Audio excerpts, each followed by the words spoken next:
Hello, traders. It's 8:01 a.m. Chicago time on Tuesday, the 11th of May, 2021. This is episode number 1991, 1991. A little bit of history just for fun. Hubble telescope gets fully launched. The failed Kremlin coup and the USSR comes to an end. Tons and tons of stuff to share in 1991, including Terminator 2 and Silence of the Lambs and so on, for those of you who are old enough to remember that. Anyway, just throwing that in for the fun of it. But today we have a market that is still risk off. I want to remind you that derivatives trading is not suitable for all investors. Past performance is not necessarily indicative of future results.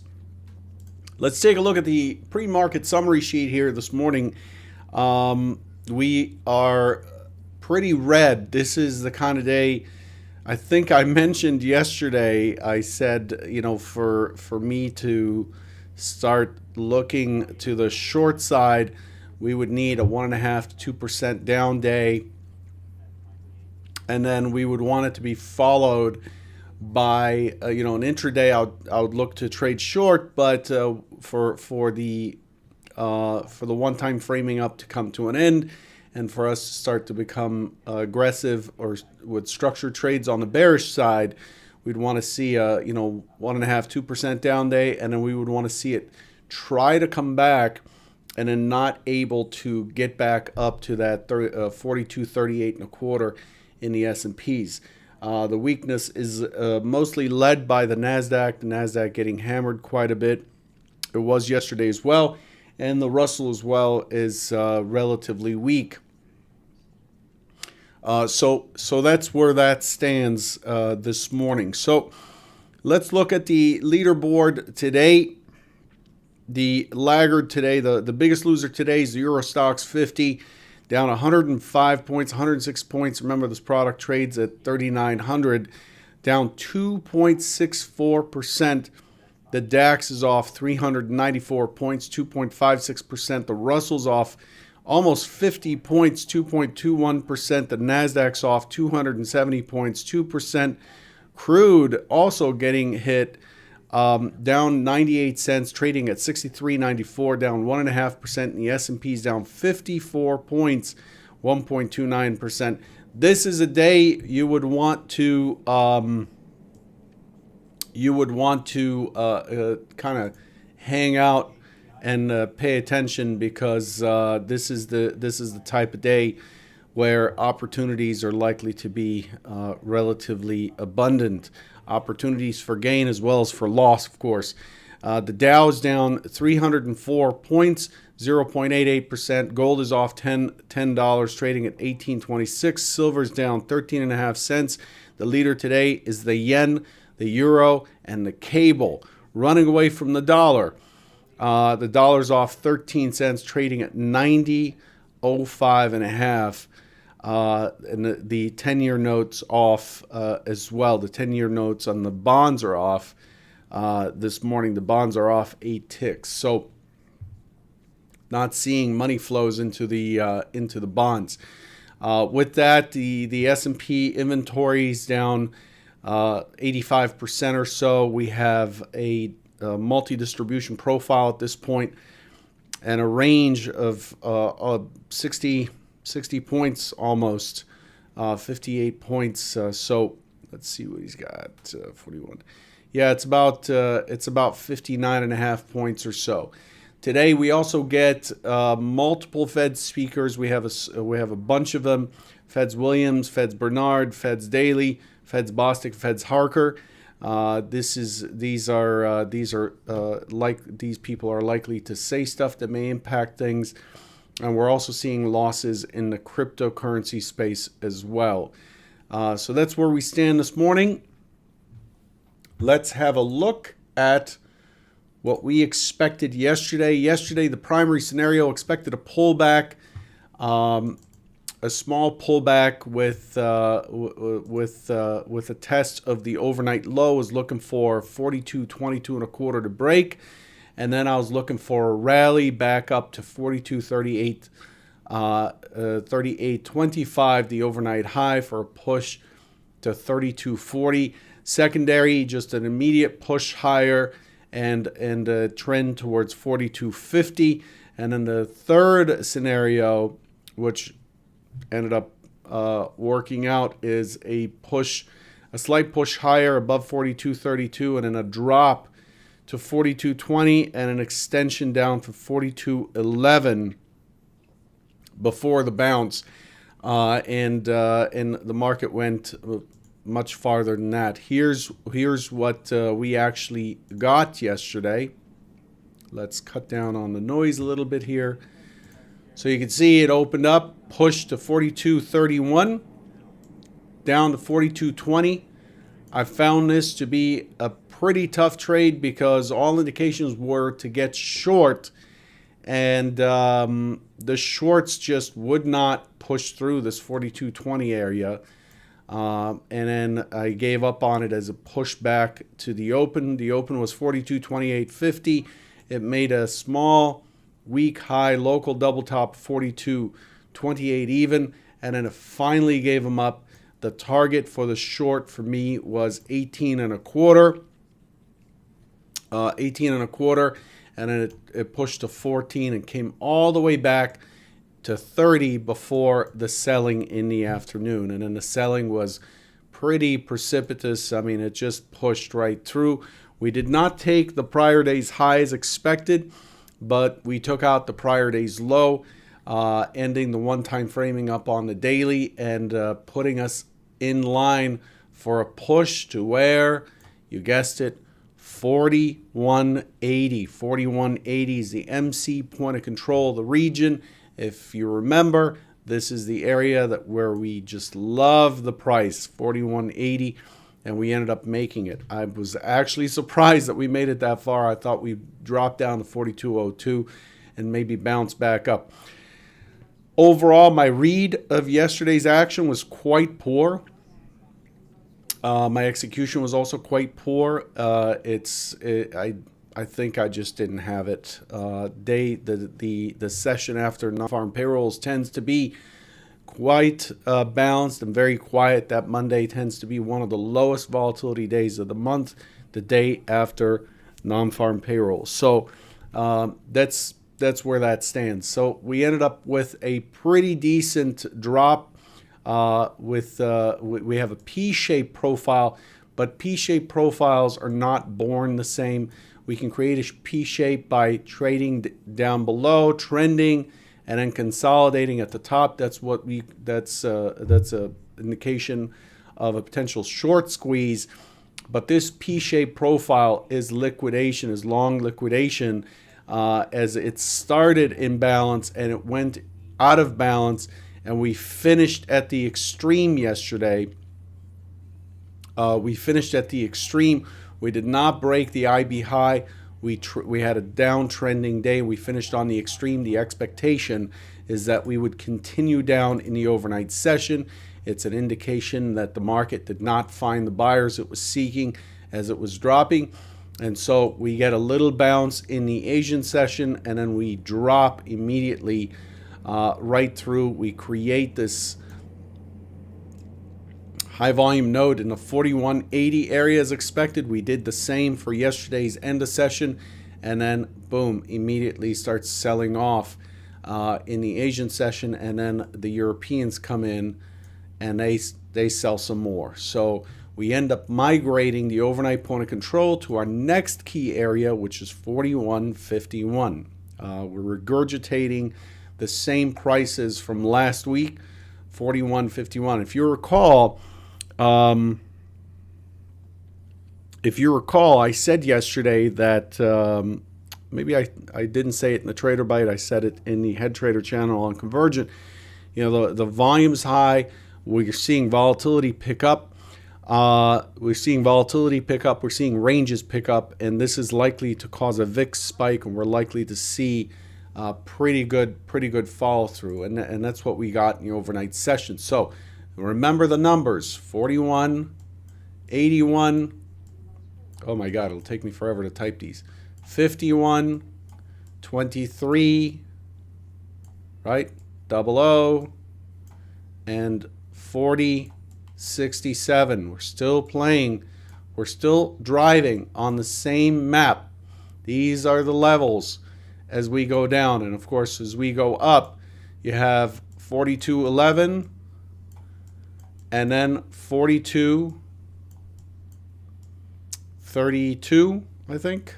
Yeah, 42.32 and a quarter above. And then the all-time high is at 42.38 in the overnight session, which I don't put too much stock into. But this is these are the areas you need to pay attention to as we move away from one area. You want to keep in mind where the next area is, because that's what's going to help you hold a big winner, a big runner, a 6, 7, 10, 15, 12-hour trade that pays for a whole bunch of losses and a bunch of choppy days. So I'm repeating these levels just to make sure you're aware. Look at today's volume. 433,000 contracts. We have not seen that much overnight volume in a while. Again, you do not want to be distracted today. Today is a day where you want to sit in front of the computer and pay attention, place close attention to what's going on. There's likely to be quite a bit of opportunity today. Again, opportunity shows up in the market in the form of profits and losses and risks. But the market's moving around. We have price discovery and we have movement, reallocation of assets. As it shows here, we've moved from 42.38 and a quarter to 41.27, 110 points in just 2 sessions, a session and a half. So this is extraordinary type of action. The volume is also extraordinary, as you saw in the convergent trading sheet. Here, I'll go over it again. Convergent trading sheet. Normal 1 sigma of volume is 314,000. The mode's 248, so 248 is common, and for overnight, and 314 is the first standard deviation. Above there, it's 2 standard deviations, and we're at 435, well above 2 standard deviations into 3 standard deviations in terms of volume. So there's quite a bit of activity. The bottom line is, statistically, there's quite a bit of activity here. Pay attention today. You do not want to go and get that FedEx package or whatever while the market's moving. So just pay attention to the market. Here's the big picture. Here's the big picture. We continue to drop in Delta, and of course, nobody knows what's going on here. Delta's been very, very odd. I've never seen it like this. But we have moved from the upper extreme through the upper low volume node, which was at 4209, 4205. And then we moved through the second distribution from last week. And we are now past the key, the MC point of control from last week. We are past the 4180. We are past the 4150, and we are knocking on the 4123. All of that. So we're down here currently. So you can see that this is a pretty big reversal down and a pretty big gap down. It is not likely to fill the gap today after a week where the range expanded. You can see the range expansion and the volume expansion versus the prior week. So this is starting to teeter quite a bit. I'm still not discounting that prices may be low enough for these kinds of buyers to come in, where we end up with these tails. It could still buy itself up, get bought back up to 4180. Don't know. I just know that there's going to be some interest and some volatility today, and to pay attention. Okay, let's take a look. There's not much I can share with you in terms of the heat map here.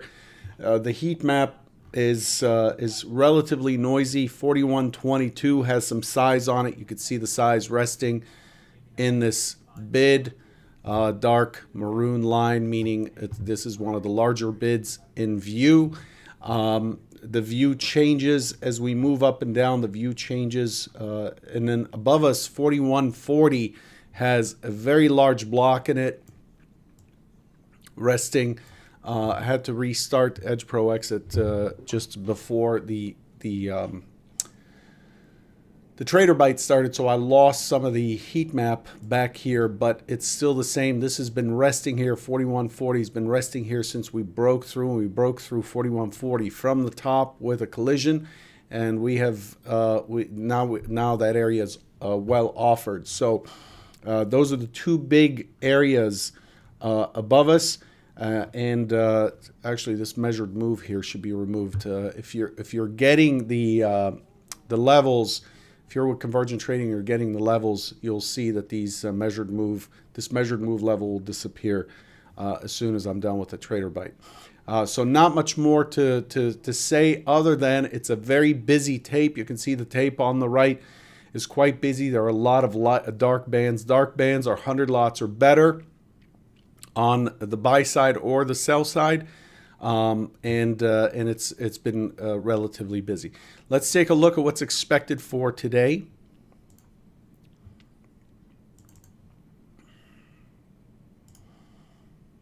Man, I really need to crunch down this chart today. Nice to see. So we're pulling in a lot of levels this morning. Okay, so here's what we're looking at for today. First scenario.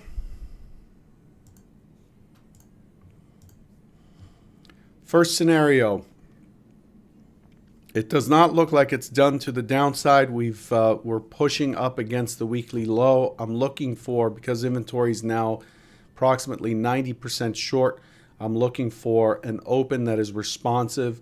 Looking for 4140 to hold. Remember, 4140 had some size on it in the heat map that I just showed you on Edge Pro X.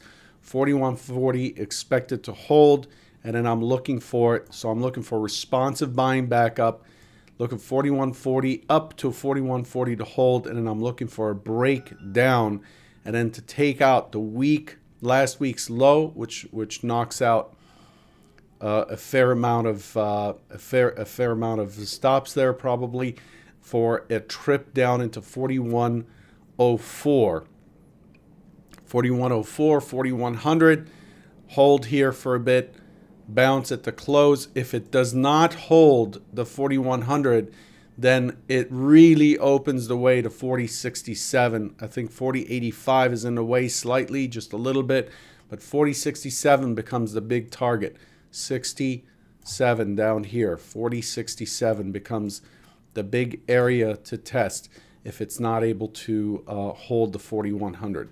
The secondary scenario, change colors. Secondary, so I'm looking for responsive to fail.